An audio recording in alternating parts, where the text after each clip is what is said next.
நம்முடைய மாவட்டத்தில் புற்றுநோயினால் பாதிக்கப்படுபவர்களின் எண்ணிக்கை நாளுக்கு நாள் அதிகமாயிட்டே இருக்கு.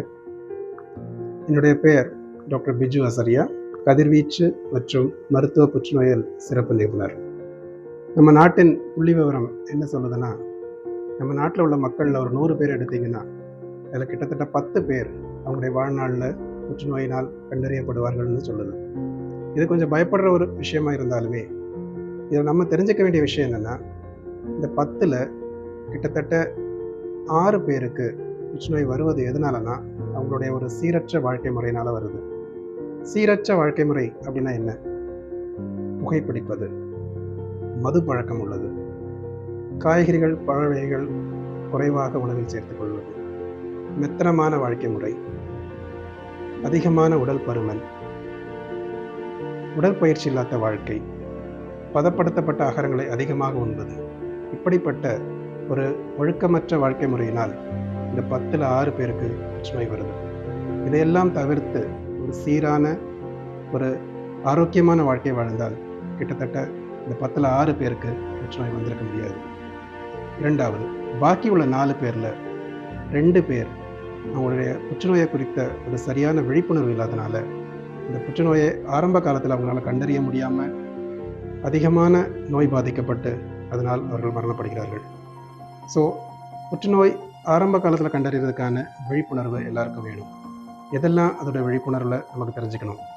முதலாவது, வாயில் ஏதாவது ஒரு புண்ணு வருது, ஒரு 3 வாரமாகியும் புண்ணு ஆறாமல் இருக்குது, வலி ஒன்றும் பெருசாக இல்லை, அப்படி என்றால் உடனடியாக மருத்துவரை காண்பிக்க வேண்டும். குறிப்பாக புகையிலை பழக்கம் உள்ளவர்கள், பொடி பழக்கம் உள்ளவர்கள், அவர்கள் வாயில் வருகின்ற எந்த ஒரு புண்ணும் 3 வாரம் ஆகியும் குணமடையாமல் இருந்தால் கண்டிப்பாக மருத்துவரை காண்பிக்க வேண்டும்.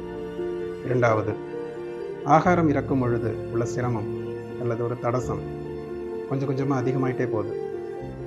முதல்ல கட்டியான ஆகாரங்களுக்கு மட்டும் இருக்கிற தடசம், அதுக்கப்புறம் கொஞ்சம் இலகுவான ஆகாரத்துக்கும் தடசம் வருது, அதுக்கப்புறம் தண்ணி குடிக்கும் பொழுதும் தடசம் இருக்குது, சிரமம் இருக்குது. அப்படின்னா உடனடியாக மருத்துவரை பார்க்க வேண்டும்.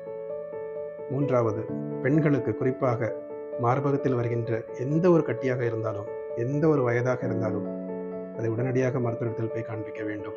கட்டி மட்டுமல்ல, காம்பில் வருகின்ற வித்தியாசங்கள் அல்லது தோலில் வருகின்ற வித்தியாசங்கள் என்னவாக இருந்தாலும் உடனடியாக மருத்துவரை போய் காண்பிக்க வேண்டும்.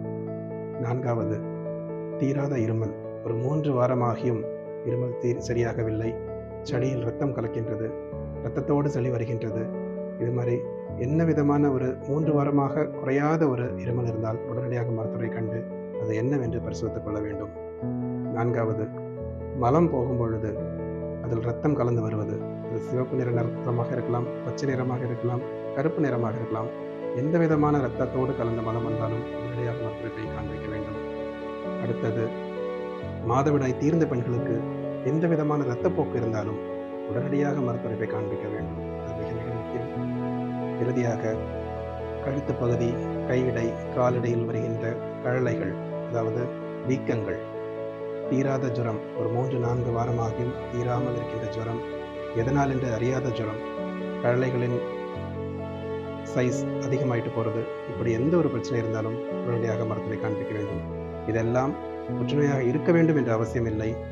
முக்கியமும் இது வேறு ஏதாவது புற்றுநோய் அல்லாத பிரச்சனைகளாக இருக்கிறதுக்கான வாய்ப்புகள் தான் அதிகம். இருந்தாலும் புற்றுநோயாக இருந்தால் அதை ஆரம்ப காலத்தில் நம்ம கண்டறிந்தால் இதை முற்றிலுமாக நம்ம குணப்படுத்த முடியும்.